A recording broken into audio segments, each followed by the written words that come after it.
Hello students, welcome back to हैसो surprise. इस video में मैं आपको 20 फरवरी 2025 को जो 12th क्लास का एचएससी का केमिस्ट्री महाराष्ट्र बोर्ड एग्जाम हुआ है, इस बोर्ड एग्जाम के कंप्लीट क्वेश्चन पेपर का सॉल्यूशन इस वीडियो में मैं आपको बताने वाला हूं। सो चलिए स्टार्ट करते हैं। सबसे पहले एमसीक्यू से। फर्स्ट एमसीक्यू है, Schottky defect is not observed in dash. मैं सॉल्यूशन की पीडीएफ आपके सामने ओपन कर देता हूँ। देखिए ये है कंप्लीट सॉल्यूशन की पीडीएफ। फर्स्ट एमसीक्यू का करेक्ट आंसर आएगा ऑप्शन डी।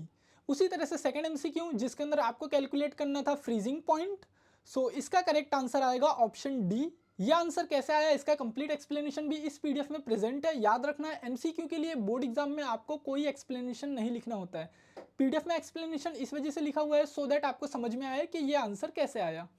उसी तरह से third MCQ, ozone layer is depleted by dash, इसका करेक्ट आंसर आएगा ऑप्शन ए। फोर्थ एमसीक्यू का करेक्ट आंसर आएगा ऑप्शन ए। फिफ्थ एमसीक्यू का करेक्ट आंसर आएगा option A, that is -2। Six MCQ का करेक्ट आंसर आएगा option B, nano tubes. Seventh MCQ का correct answer आएगा ऑप्शन बी। एट्थ एमसीक्यू का correct answer आएगा ऑप्शन ए। नाइन्थ एमसीक्यू का correct answer है ऑप्शन सी। Tenth MCQ का correct answer है option C, diphenylamine. Question number 2, answer the following question. यहाँ पे फर्स्ट क्वेश्चन में आपको लिखना था structure formula of N dimethyl ethanamine. So देखिए ये उसका स्ट्रक्चर फॉर्मूला है।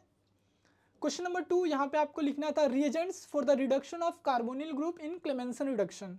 सो इसका आंसर आ जाएगा zinc amalgam and concentrated hydrochloric acid. उसके बाद थर्ड क्वेश्चन में आपको लिखना था आईयूपीएसी नेम ऑफ आइसोप्रीन। सो वो रहेगा 2 मिथाइल ब्यूटेन 1,3 डाइन। उसके बाद फोर्थ क्वेश्चन का आंसर आ जाएगा डिक्रीज। फिफ्थ क्वेश्चन ये न्यूमेरिकल था, जिसके अंदर आपको कैलकुलेट करना था मोलैलिटी। सो मोलैलिटी का आंसर आ जाएगा 1 मोल पर केजी। सिक्स क्वेश्चन, यहाँ पे आपको बैलेंस केमिकल इक्वेशन लिखना था when excess of ammonia is treated with chlorine. So देखिए ये उसका आंसर है। Seventh question, write the number of donor atoms present in EDTA during formation of complex. So इसका आंसर आ जाएगा 6 डोनर एटम्स। उसके बाद एट्थ क्वेश्चन है, write the names of the metal elements in brass alloy. So इसका answer आ जाएगा copper and zinc. अब उसके बाद सेक्शन बी। देखिए आगे का सॉल्यूशन देखने से पहले ये जो कंप्लीट सॉल्यूशन की पीडीएफ आप स्क्रीन पर देख रहे हो, इस पीडीएफ की लिंक वीडियो के डिस्क्रिप्शन में प्रेजेंट है। आप जैसे ही उस लिंक के ऊपर क्लिक करोगे तो ये कंप्लीट सॉल्यूशन का पीडीएफ वायलर्न ऐप में ओपन होता है। वायलर्न ऐप महाराष्ट्र बोर्ड का फ्री लर्निंग ऐप है। इस ऐप में आपको प्रीवियस सारे बोर्ड एग्जाम्स के क्वेश्चन पेपर्स, बोर्ड एग्जाम्स के क्वेश्चन पेपर का solution, textbook, chapter wise test, board exam time table, board exam paper pattern, सारी चीजें इस एप्लीकेशन में आपको फ्री में मिलती है। सो प्ले स्टोर पे आप लोग वायलन सर्च कर सकते हो अगर आप एंड्रॉयड यूजर हो। अगर आप iOS यूजर हो तो आप ऐप स्टोर पे वायलन सर्च कर सकते हो। अब आगे बढ़ते हैं सेक्शन बी में। सेक्शन बी में क्वेश्चन नंबर 3 है, derive the relation between half life and rate constant for first order reaction. तो देखिए ये कंप्लीट डेरिवेशन है और ये इसका फाइनल एक्सप्रेशन।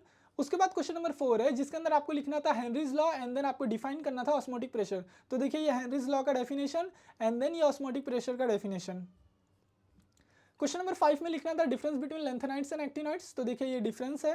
क्वेश्चन नंबर 6, इसमें लिखना था anomalous behaviour of oxygen with respect to atomicity, oxidation state, magnetic property and nature of hydrides. तो देखिए ये इसका आंसर है। क्वेश्चन नंबर 7, यहाँ पे लिखना था what is the action of liquid bromine in acetic acid on anisole and then soda lime on sodium acetate. तो देखिए ये फर्स्ट रिएक्शन एंड देन ये सेकंड रिएक्शन। क्वेश्चन नंबर 8, यहाँ पे आपको कैलकुलेट करना था वर्क डन। इसका आंसर आ जाएगा 17.2 किलो जूल। उसके बाद क्वेश्चन नंबर 9, यहाँ पे आपको एक्सप्लेन करना था ionization isomers with suitable example in complexes. तो देखिए ये इसका कंप्लीट आंसर है। क्वेश्चन नंबर 10, यहाँ पे लिखना था आपको preparation of glucose from sucrose. तो देखिए ये कंप्लीट प्रिपरेशन। क्वेश्चन नंबर 11, यहाँ पे आपको कैलकुलेट करना था how many coulombs of electricity is required. So इसका आंसर आ जाएगा 4197.75 coulomb. Question number 12, write the structure formula and IUPAC name of the alcohol having molecular formula C4H10O which doesn't undergo oxidation under normal conditions. So देखिए वो रहेगा tertiary alcohol और ये उसका structure formula है और ये उसका IUPAC नेम है। क्वेश्चन नंबर 13, यहाँ पे आपको A एंड B आइडेंटिफाई करना था। तो A का आंसर आ जाएगा 1 ब्रोमोप्रोपेन और B का आंसर आ जाएगा propyl cyanide. Question number 14, write the reaction for the preparation of acetaldehyde by Rosenmund reduction and then second है benzaldehyde by Getterman-Koch formulation। तो देखिए ये फर्स्ट रिएक्शन एंड देन ये सेकंड रिएक्शन। अब उसके बाद सेक्शन सी। सेक्शन सी के अंदर पहला क्वेश्चन है, write general electronic configuration of 3D series. तो देखिए ये 3D सीरीज का electronic configuration and then structure आपको ड्रॉ करना था sulphuric acid and thiosulphuric acid. तो ये सल्फ्यूरिक एसिड का स्ट्रक्चर है और ये थायोसल्फ्यूरिक एसिड का स्ट्रक्चर है। उसके बाद क्वेश्चन नंबर 16, यहाँ पर आपको कैलकुलेट करना था पीएच ऑफ द सॉल्यूशन। तो देखिए पीएच आएगा 10.301 एंड देन उसके बाद क्वेश्चन नंबर 17 है what is atom economy, explain any two applications of nano materials. So atom economy का ये answer and then applications of nano materials. Question number 18, what is peptide bond, how it is formed, write the name and formula for the reagent used to convert alkyl halide to nitroalkane। तो सबसे पहले peptide bond क्या है, ये उसका answer, peptide bond form कैसे होता है, ये उसका आंसर, एंड देन जो आपको रिएजेंट लिखना था वो है सिल्वर नाइट्राइट और इसका केमिकल फॉर्मूला है AgNO2। Question number 19, right the reactions for the action of the following reagents on phenol, first है नाइट्रेटिंग मिक्सचर एंड सेकंड है जिंक डस्ट। उसके बाद इसमें क्वेश्चन बी है what is the action of phosphorus pentachloride on ethyl methyl ether. तो देखिए सबसे पहले ये ए का फर्स्ट आंसर एंड ए का second answer and then question B का आंसर। अब उसके बाद क्वेश्चन नंबर 20, यहाँ पर क्वेश्चन ए है write the formula to calculate EAN। तो देखिए ये EAN का फॉर्मूला है एंड देन उसके बाद यहाँ पे क्वेश्चन बी है explain formation of the complex with respect to type of hybridization and magnetic property. तो देखिए ये उसका एक्सप्लेनेशन है क्वेश्चन बी का। क्वेश्चन नंबर 21, यहाँ पर आपको कैलकुलेट करना था spin only magnetic movement and then आपको लिखना था condense electronic configuration for gadolinium. तो देखिए सबसे पहले स्पिन ओनली मैग्नेटिक मूवमेंट का आंसर आ जाएगा 4.899 Bohr magneton and then electronic configuration जो आपको लिखना था ये उसका आंसर है। Question number 22A, write the reducing agent use to convert Fe2O3 to Fe in the reduction zone of blast furnace. And then यहाँ पे सेकंड क्वेश्चन है question B, write chemical equations involved in carbylamine reaction for ethylamine and Hofmann bromide degradation for acetamide. तो सबसे पहले जो reducing agent का answer रहेगा वो रहेगा कार्बन मोनोऑक्साइड एंड कॉक and then carbylamine reaction and then Hofmann bromide degradation. Question number 23, यहाँ पर एक्सप्लेन करना था Cannizzaro reaction and then write reaction for conversion of cyclohexene to adipic acid. तो सबसे पहले ये कैनिजारो रिएक्शन का कंप्लीट एक्सप्लेनेशन है and then conversion of cyclohexene into adipic acid का ये रिएक्शन। क्वेश्चन नंबर 24 में डिफाइन करना था आपको जीरो ऑर्डर रिएक्शन। तो देखिए ये उसका डेफिनेशन है एंड देन यहाँ पे बताया गया है कि reaction takes place in 2 step, ये दोनों स्टेप है, आपको इसका ओवरऑल रिएक्शन लिखना है एंड इसमें रिएक्शन इंटरमीडिएट क्या है वो आपको आइडेंटिफाई करना है। तो देखिए ये ओवरऑल रिएक्शन है एंड इसका रिएक्शन इंटरमीडिएट क्या है NOCl2। क्वेश्चन नंबर 25, यहाँ पर आपको कैलकुलेट करना था delta U.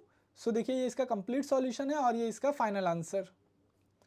Question number 26, mention the types of polymers formed on the basis of intermolecular forces, right any two uses of low density polythene. तो देखिए ये इसका कंप्लीट आंसर है। सेक्शन डी में क्वेश्चन नंबर 27, यहाँ पे एक न्यूमेरिकल है जिसके अंदर आपको आइडेंटिफाई करना है type of unit cell and then आपको इक्वेशन डिराइव करना है Raoult's law for binary solution containing non volatile solute. तो देखिए सबसे पहले ये न्यूमेरिकल का आंसर आ जाएगा FCC एंड देन उसके बाद जो आपको डेरिवेशन करना था तो देखिए ये कंप्लीट डेरिवेशन यहाँ से स्टार्ट होता है और ये इसका फाइनल आंसर और ये final expression. Question number 28, state whether entropy change is positive और negative in the following example. 2 example given है, बताना है इसमें एंट्रोपी चेंज पॉजिटिव है या नेगेटिव है एंड देन सेकंड आपको एक्सप्लेन करना है कॉमन आयन इफेक्ट। तो देखिए ये सबसे पहले फर्स्ट क्वेश्चन का answer. So melting of ice में एंट्रोपी चेंज पॉजिटिव रहता है, वेपराइजेशन ऑफ अ लिक्विड में भी पॉजिटिव रहता है। सो ये दोनों का answer positive and then common ion effect का कंप्लीट एक्सप्लेनेशन यहाँ से यहाँ तक। क्वेश्चन नंबर 29, यहाँ पे आपको एक डायग्राम ड्रॉ करना था एंड डायग्राम ड्रॉ करने के बाद इस सेल में जो जो रिएक्शन होते हैं कैथोड एंड एनोड पर वो सारे रिएक्शंस लिखने थे।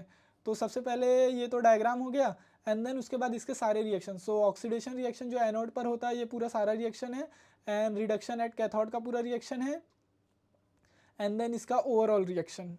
उसके बाद क्वेश्चन नंबर 30, इसमें आपको डिफाइन करना था यूनिट सेल क्या होता है, then which colour is shown by NaCl crystal due to formation of F centre and then इसमें क्वेश्चन बी है why does fluorine shows anomalous behaviour in 17 group elements.